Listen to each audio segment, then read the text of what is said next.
Welcome to Redvee TV's Instant Fan Reaction, supported by Chapel House Cars for the 2026 season, as we reflect on Saints' first Super League win of the season, 20 points to 18 over the Leigh Leopards here at the Brewdog Stadium. And what a performance that was. I think we dug deep, but ultimately deserved to get that win that has been so elusive against the top four teams. Well, hopefully that's they've broken our duck. Hopefully, to use another animal analogy, we'll now get the monkey off our back. And as I see that rock crushing by there, I can see it was certainly a roller coaster of a match tonight. During the game, we've lost Johnny Lomax with a very serious injury, and we wish him a speedy recovery, but it looks horrible. Nenny McDonald went off, didn't come back on. We also had George Delaney and Dion Cross off with HIAs. So to dig it out from 16-8 down not long before half time, and to keep them to 2 points in the second half with a patched up defence, we ended up with 2 second rows as your centre, and you're like, to win that and to hold on at the end, we dug it out. It's a great win. We've got to use that as a launch pad now for hopefully a few more in the next few weeks. Yeah, definitely. So we'll go right back to the beginning. Starting lineup comes out, as you mentioned. Johnny Lomax comes in at 6, partnering Jackson Hastings in the halves. Tristan Saylor at 1, Harry Robertson on the bench. Now, there were a couple of whispers on the Redvee forums and the likes saying that Harry had a knock. Were you surprised by that lineup? Well, slightly. We spoke about it on Wednesday night, and I said I'd probably move Harry from centre just because of the threat of Tessie New, who obviously was given a very friendly welcome tonight. But he did very well to come on at full back very early. One drop ball, but he recovered very well. I think his confidence will have taken a real boost from his performance, especially the catch at the end to basically seal the win.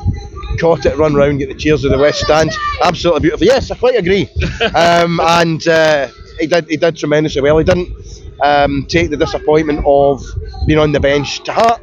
He got on, and what a great job he did. Absolutely buzzing for the lad. Yeah, because he comes on after 2.5 minutes. Johnny Lomax, dislocated wrist, I think it is, gone straight off to hospital. Unlucky for Johnny while he got his starting shirt back, and he's obviously going to miss quite a bit of action now. And with one man off the field, Leigh go over, and you would be forgiven for thinking, here we go again. Yeah, it's kind of like that. I mean, obviously there's still a long way to go. It was only about 3.5 minutes into the match. One thing I will say about our defence, we did force their tries out wide. Right edge in the first half could have been better, I think, if I'm going to be critical. No, I completely agree. Sorry to interrupt. Yeah, I completely agree, because we put Matt Whitley on that side alongside Kyle Felt. A couple of times Kyle Felt comes in, misses the ball, misses the man, and then we end up swapping Dion Cross and Matt Whitley to try and shore that up. And it to me, the concern with Saints there is still defensively. Yeah. We have had good moments defensively, but we don't look like we've got that kind of full grit that we've had over the past couple of seasons.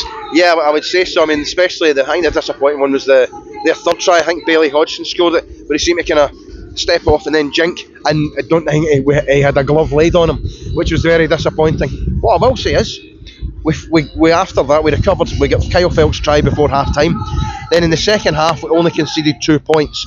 So whatever was done at half time, a slight reshuffle, maybe a couple of words of tactical advice, where to stand, positional, playing for each other. It worked an absolute treat, because the defence in the second half was tremendous. I think the wind was very helpful. You notice, it's the first time I've seen 2 overhead kicks in rugby league. From them, they kicked it and went about 10 yards behind them. We used that to our advantage.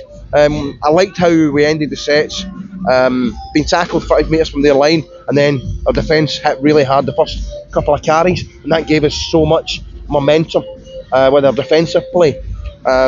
I want to give a big shout out to Joe Shorrock's, man of the match deservedly. His try was great, hit and spin, get over, and he's earned himself not just a great reputation with Saints fans, but he's got his own song as well. Absolutely fantastic. So all good from him. Not bad from an ex-Wiganer, is it? Exactly. Yeah, the defensive resolve, as I say, in the first half, I don't think we were quite on it.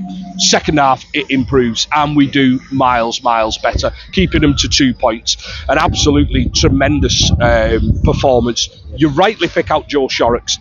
I'm going to pick out Tristan Saylor. For a man who's warmed up at fullback and then been moved immediately into 6 after 3 minutes, his running game the fact that it made the Leigh defence kind of second guess, to me, was key to us actually getting that win over the line. Yeah, I liked how busy he was. He went looking for work.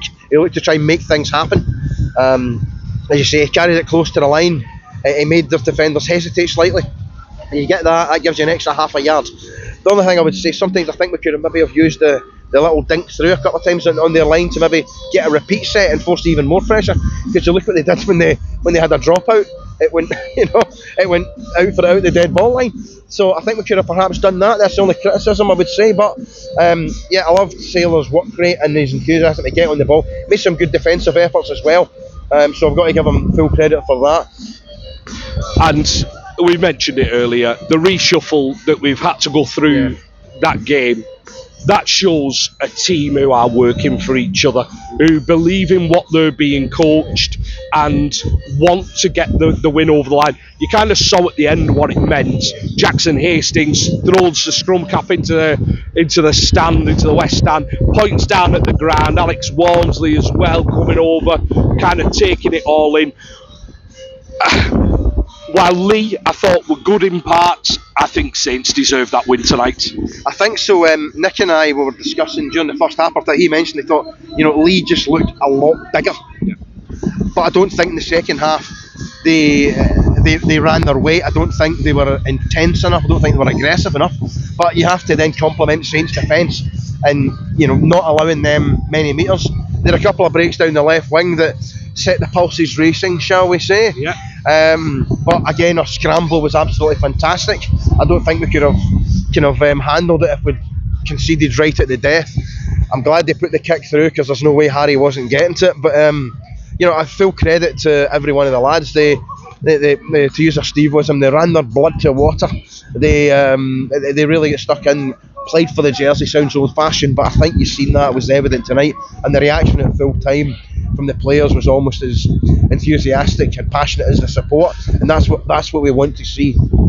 Absolutely. You mentioned Nick. Nick is currently being our cameraman, and I think Peter, while it's cold, because I know my hand is freezing holding this tiny little mic, his hands are going to be bitter as well. So I think we'll wrap it up there. Thank you very much for joining me again, and Nick, thank you for being the cameraman, the Redvee extra, I'm going to call you. Don't forget to like, share and subscribe, and we will be back in the week with another Redvee TV show.